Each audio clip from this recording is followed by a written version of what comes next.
Hello everyone. Good morning, good afternoon, good evening, depending upon when you are watching this video lecture. In the earlier session, we discussed about the conceptual aspects of the head of income, profits and gains of business or profession, and also try to understand the overall scope of this head of income. And most importantly, this head of income is having a particular requirement of understanding what deductions are available as expenditure or loss from the revenue and what deductions are not available. That will be the major scope of this head of income PGBP.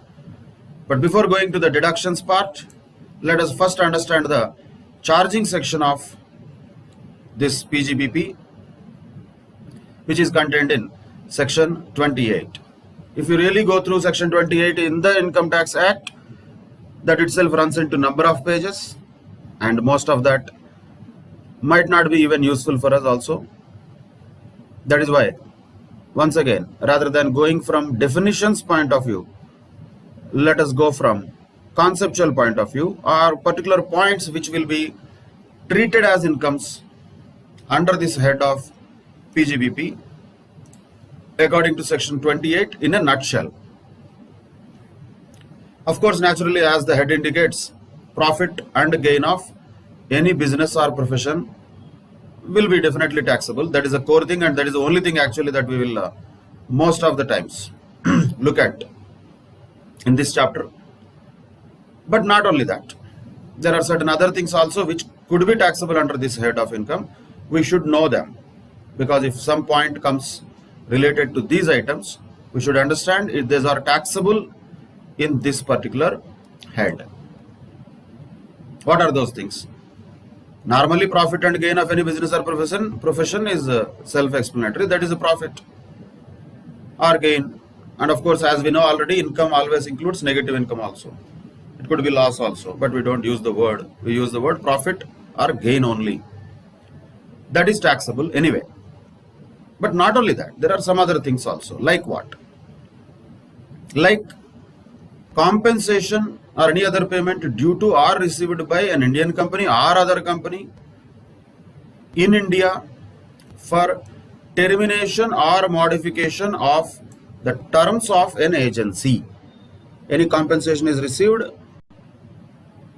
for modification or termination of the terms of agency will be taxable under this head. Even if this point is not there also, we would have made it taxable under this head only, because it is also incidental to business, right?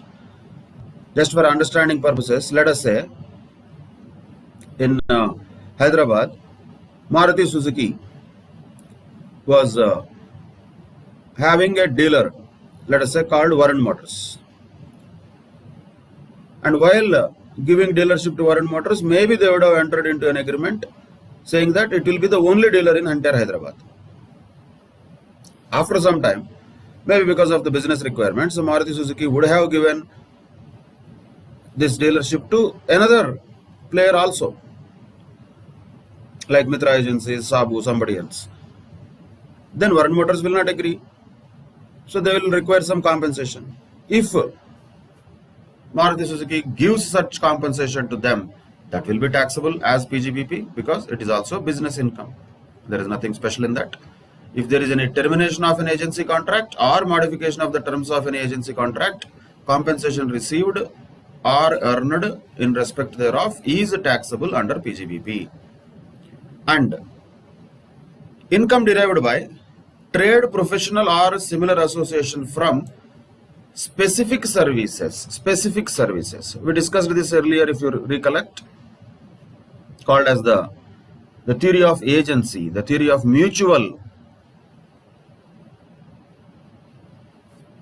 benefit, where there is the principle of mutuality, we can call it. For example, once again, only example, not real.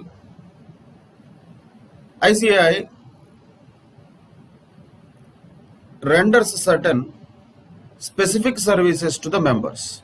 Say, for example, conducting some seminars and some kind of conferences or some courses to the members and gets some money from the members.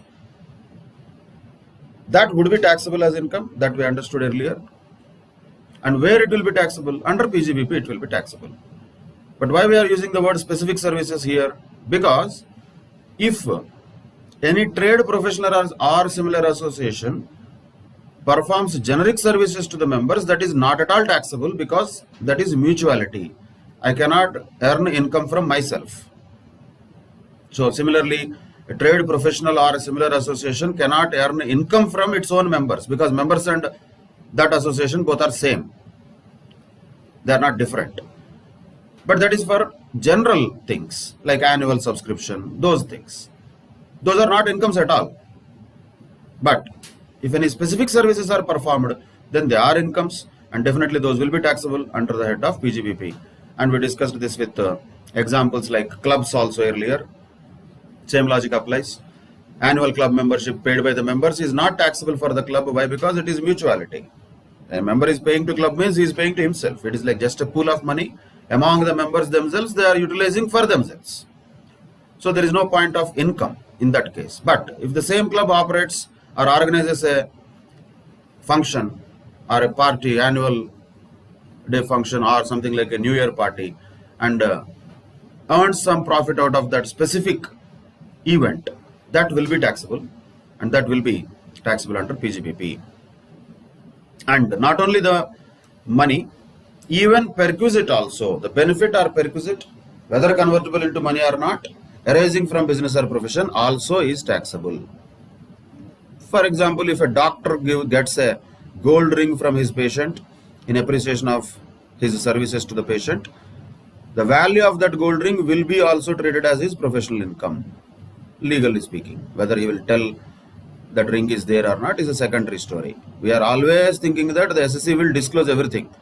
With that assumption only we have to work on. If that assumption is gone, this entire Income Tax Act itself, we can just throw it away.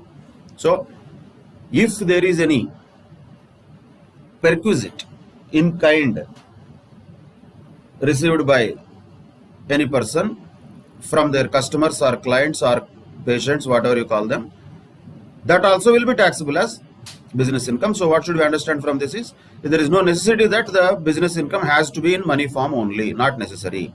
Even if it is not in money form, still it would be taxable under this head of income. That is the essence of fourth point. And there are some other things like import licenses, duty entitlement passbook scheme, etc., duty-free replenishment certificate. We don't need to know all of them. But one thing very clear, these are all related to import-export. We can generally call them as entitlements. Import entitlements we can call them, which will give a particular person a license kind from the government to import something. If he transfers that license to somebody else, whatever the profit arising out of the transfer is not a capital gain, it is a PGBP. That's what this means. So the sale of import entitlements is taxable under PGBP. Not only that, same way the export incentives which are available to the exporters, like for example duty drawback or cash assistance, will be taxable under PGBP. All these things, import, duty entitlement passbook, duty drawback, these are all the items which will be learned in final level under Customs Act. We don't need to know the details of them. There are so many of them in the Customs Act. But what we should just know here is, yes, there is something called import license. Name itself indicates. Let us say somebody got a license to import some 1 lakh mobile phones. That is a license only. And he transfers that license to somebody else, if that license allows him to do so. And he makes money out of that. Not by importing, by transferring that license. Then such profit is taxable under PGBP. Same way duty drawback is an export incentive, other side of it. This logic of duty drawback we should know even now also, because logic at least we should know, because it has a similarity with the GST credit. Similarity, not same. What is duty drawback is, for example, if somebody imports certain goods, say raw diamonds, pays some customs duty on that, heavy customs duty is there on them, and after importing those raw diamonds, he will do some polishing work in Mumbai or Gujarat. So many units are there like that, and then they re-export those polished, actual, final shaped diamonds. So what is this duty drawback scheme is telling about is, while you export the final product, whatever the original import duty that you have paid, that is customs duty, can be refunded. That can be given back. So you call it duty drawback. So imagine he has imported some 100 crores worth of diamonds, raw diamonds, and he paid some, let us say 20 crores of import customs duty. He has to pay first. But after doing some work and all, when he exports them, he can claim that 20 crores back. So while he imported, customs duty was a cost. Now naturally, when that cost is reversed, that becomes income. That is why we call that also as income under the head of PGBP. That is duty drawback, cash assistance, etc. So export incentives is the word you should remember. Import entitlements is the word you should remember. Both of them are taxable under PGBP. Import entitlements, if they are transferred, they are taxed. The profit from that transfer is taxable under PGBP, not capital gains. It is not a capital asset, import entitlement. Export incentives are anyway money benefits, which is a reversal of cost actually. That will be definitely treated as income. That logic we should always keep in mind. A simple point is, when you had a cost, you claimed it as a deduction, as an expenditure when you really incurred it earlier. Now, when there is a reversal of that, it has to be treated as income. Opposite of cost is income. That is the only logic. Or from accounting point of view, earlier you debited to the P&L account and added it to, let us say, the cost of purchases earlier. Now you are getting it back. Now that becomes income. That's all. So it will be also treated as income under PGBP as per section 28. And non-compete fees also is treated as PGBP. Sometimes there will be money that is received for not carrying out any activity. That is also a possible way of earning money. Not carrying out activity also sometimes gives money. Money can be earned by doing something, and in some cases by not doing something also money can be earned. For example, if you understand this way, going to a mall or a cinema theater, not now, normally, under normal days, you see particular areas, particular places will have only Coca-Cola products. They will not have Pepsi products at all. Why is that? Is the seller a fan of Coca-Cola? Definitely not. Or does he hate Pepsi? Definitely not. There was an agreement between Coca-Cola and that seller not to keep Pepsi products. Both are there. The agreement was to keep Coca-Cola products. If that was the agreement only, there is no problem. The seller can keep Pepsi also, according to his choice, and customers will drink whatever they want. But no, that agreement not only had the clause of having Coca-Cola products, that agreement also had not to have any other product other than Coca-Cola products. Means it is restricting, non-compete. No competitor's product should be there with my product. Is an agreement, what they have entered. And why the seller is so happy to enter into that agreement without having any financial benefit? Definitely not. So he will receive some kind of financial benefit from the Coca-Cola in our example. That is also taxable. Not only that, sometimes there may be a know-how or a patent or copyright. If you share it, you can earn income, but sometimes you might get earn income when not sharing that knowledge or know-how or patent also.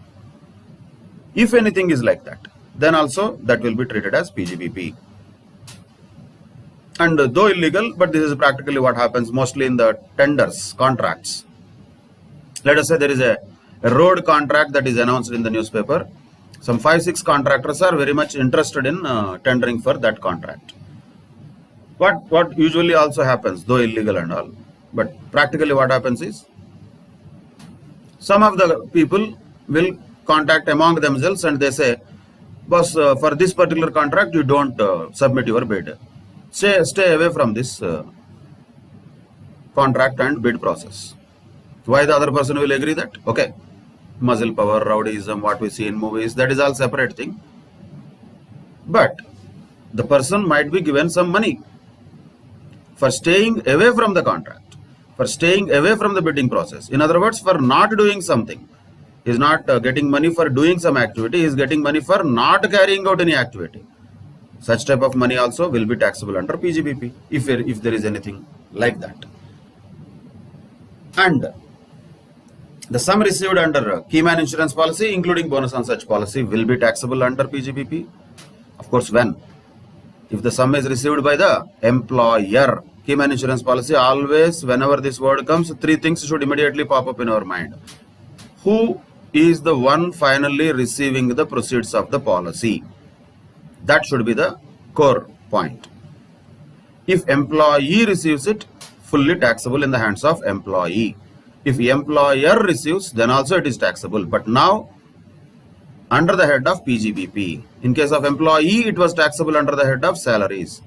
What if somebody else, like for example, legal heirs of employee has received such proceeds? Then also it will be taxable fully, but under the head of income from other sources. So key man insurance policy proceeds are always taxable. Only question comes, which head of income? Depends upon who received it. Employee received salaries, employer received PGBP. That's what we are talking about now. If somebody else received income from other sources, that's all. And income from speculative transactions is also PGBP. Actually, in ICA material, there is a huge discussion on speculation, blah, blah, blah. We don't have to get into that because it is completely abstract and difficult to understand at this level. But only thing what I can say is, don't try to imagine a transaction as a speculative transaction.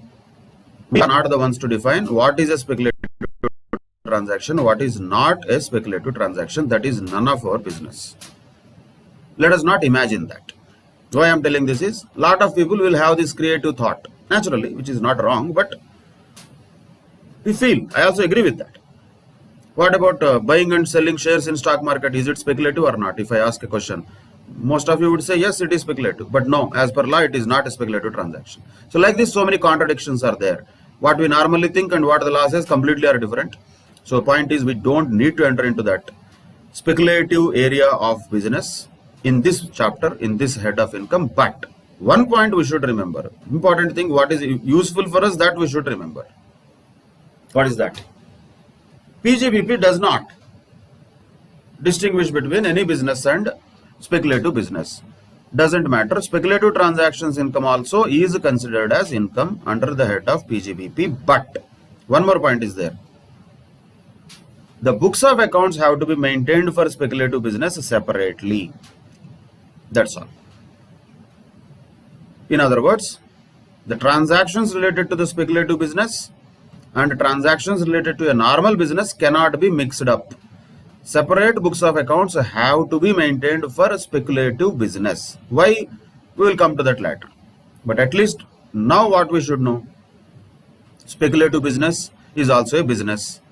It is also income that is taxable under PGBP. And most importantly, if a person is having both speculative and non-speculative business, he should maintain the books of accounts separately. That's all. Nothing else. Sir, what is speculative transaction? My answer would be not required to know at this level. Why? Because in the exam questions it will be given that it is a speculative transaction. We don't have to identify that. It will be given. This is speculative business. Income from speculative business. He will give the money. When it is already telling that it is speculative transaction, what is there for us to define it separately? Not required. So we can skip such type of unnecessary things which are of course there in the ICA material. As I said, With all those things only, the ICA material has 189 pages of PGBP chapter, which is so vast. And what we are trying to understand and go through is the summary of that.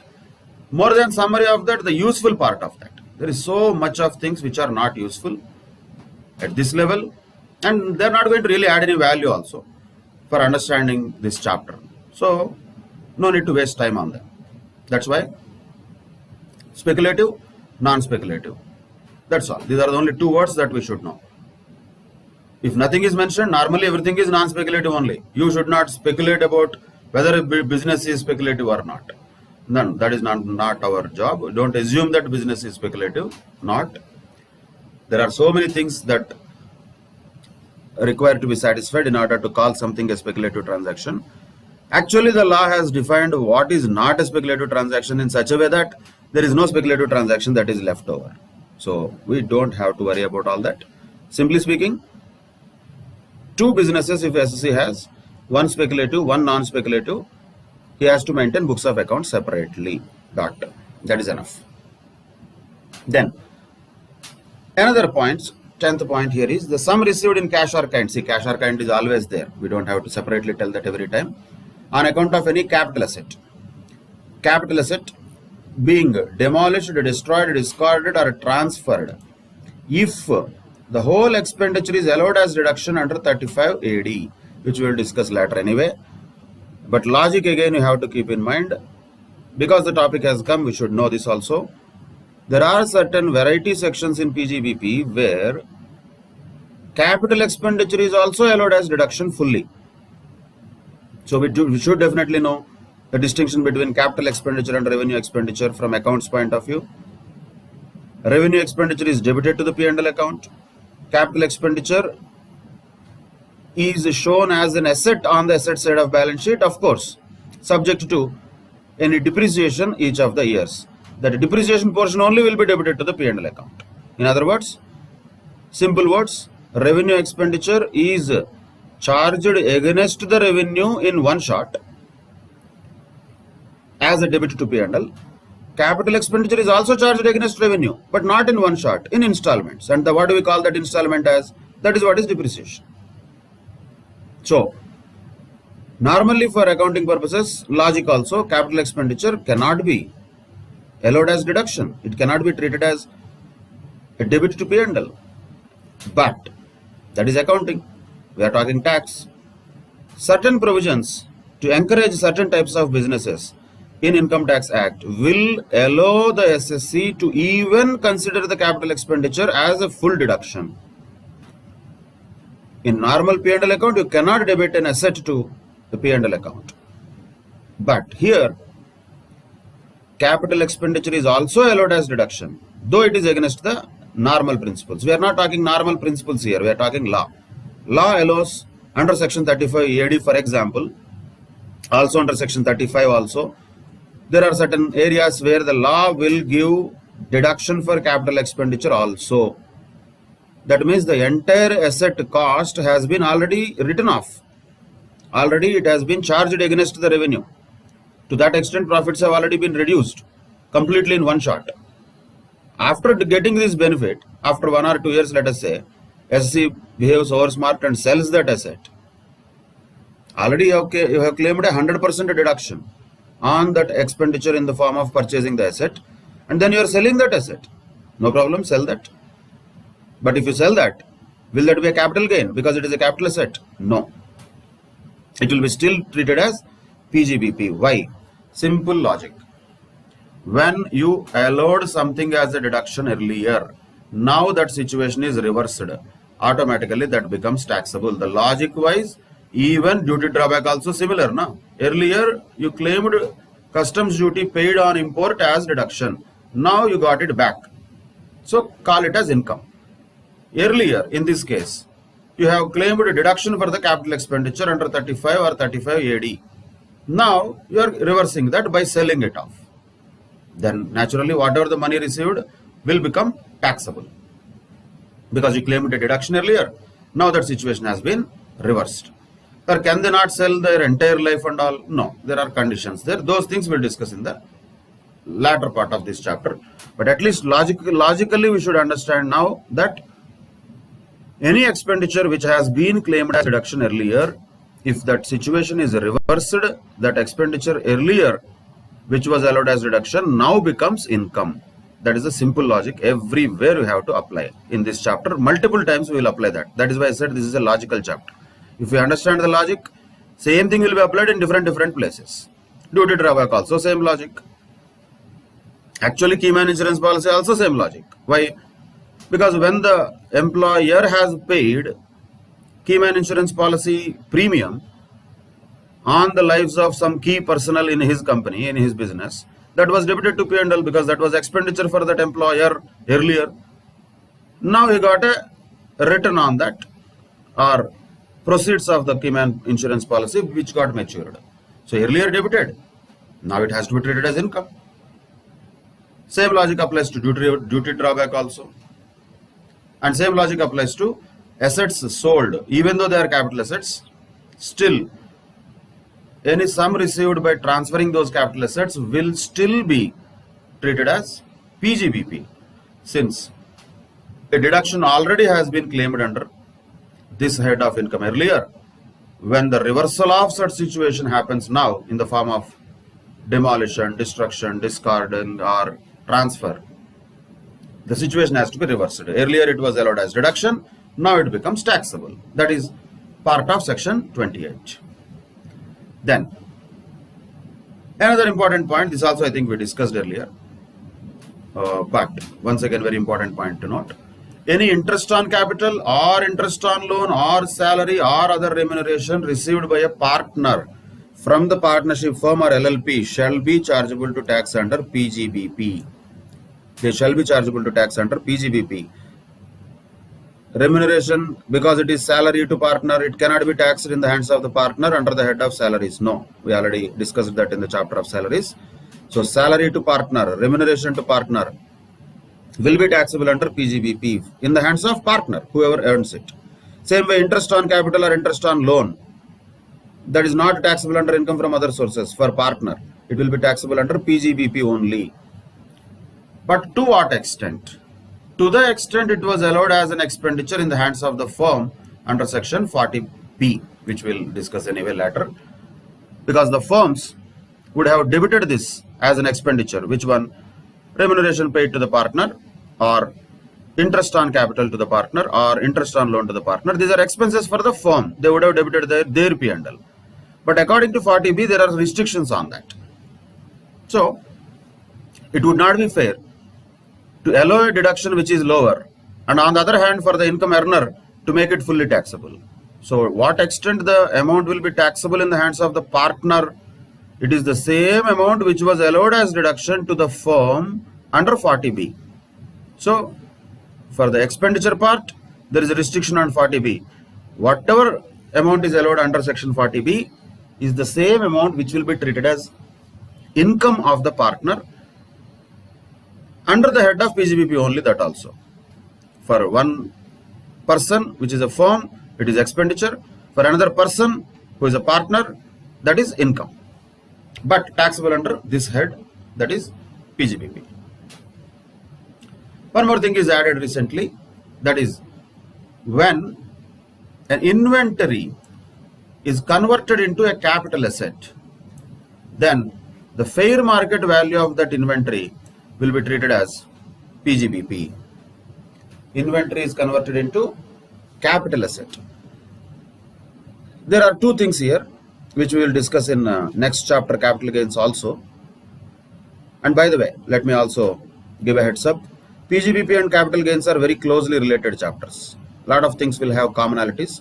Conceptually, if you understand certain areas here, it will be same things which will be again useful under the head of capital gains also later. So, keeping that commonalities apart, this transaction is of two types. One, conversion of capital asset into stock and trade or inventory, or conversion of inventory into capital asset. These are the two possibilities. Now, what is the position of the law? Simply speaking, when a capital asset is converted, capital asset is converted into stock in trade, or you can call it inventory, then that is capital gain, because what is getting transferred there is a capital asset, though it is not going to some other third party. Same person, the treatment is changing from being a capital asset to a stock in trade. Whatever that fair market value of that capital asset will be treated as if that is the consideration that he has received on that date of conversion of capital asset into stock in trade under the chapter of capital gains. And what we are talking about here is reverse. Now, stock in trade is converted into capital asset. So, capital asset converted to stock in trade, this is capital gains chapter. Stock in trade converted to capital asset, that is PGBP. See, normally speaking, what is stock in trade? That we sell. If you sold it to outsider, anyway it is revenue. But now it is not sold to outsider, it is converted into a capital asset. Still it is treated as taxable. But there is no third party involved in this. We did not sell to anybody. There is no consideration actually received. So that is why what we will take as the value of that, that is fair market value of that inventory which was converted into capital asset on the date of conversion, will be treated as taxable under head of PGBP according to section 28. These are the various items. I would say some of the items taxable under the head of PGBP under section 28. So this gives the first part of PGBP, taxability part. Remaining is deductibility part. But basically PGBP is about more of deductions. But yes, still we cannot leave this section 28 because this is a charging section. You need to remember these names very well. Of course, PGBP means the profits and gain of any business or profession, that is taxable here. Any compensation on the termination or modification of the terms of agency is also taxable here. Income derived by a trade, professional or any other similar association by rendering specific services to the members is taxable here. Even if any benefit is received in the form of perquisite also by any person, that will also be taxable here, though it is not received in money form. So PGBP does not distinguish, for that matter Income Tax Act itself does not distinguish between money earned in cash or money earned in kind. Both are same. Import entitlements sale, any profit derived from that is taxable here. Export incentives are taxable here. Non-compete fees is taxable here. Proceeds of key man insurance policy received by employer are taxable here. Even though income is received from speculative transactions, still it is taxable under PGBP, though the books of accounts have to be maintained separately for normal business and speculative business. And if there is any deduction which was claimed earlier under section 35 or 35 AD, even though those were capital expenditure, now when such asset is sold, what are the sale proceeds received from such sale of asset is taxable under PGBP. See, law will not use the word sale, it will tell 100 other things. We don't need to worry about them. Demolished, destroyed, discarded, transferred, all things can happen practically. Law will keep all the options open. But what is the essence of that? That we should understand. For understanding the concept, we don't need all those list of names. Sale, simply speaking. You claimed a deduction earlier by incurring some capital expenditure. Now you are selling that asset. So you got a benefit. That benefit is taxable. Simple. That's all. Same way for partners, very important thing. Interest on capital or interest on loan or remuneration or salary or commission or whatever the name that is called, any benefit received by the partner from the partnership firm or LLP shall be taxable in the hands of partner under the head of PGBP. That too, to the extent the same is allowed as a deduction in the hands of the firm under section 40B. So both should be matched in amounts. And if there is any conversion of stock in trade into capital asset, that is also taxable under PGBP. But how much amount? Naturally, the fair market value of that asset on the date of conversion. Which asset we are talking? Inventory, which was converted into a capital asset. So that is taxable under PGBP. Now also let us understand, this will not be given in the law, but for our understanding purposes, quickly, what are the incomes that are not taxable under the head of PGBP, which are not taxable under PGBP? Let us look at them. Dividend is not at all taxable under PGBP. It will be taxable under income from other sources, even though The shares are held as stock in trade. Keep that in mind. Even though the shares are held as stock in trade, still the dividend earned from them is not taxable under PGBP. Important point to note. That is not following the logic, but law says so. So you have to understand, dividend in all cases will be taxable under income from other sources only.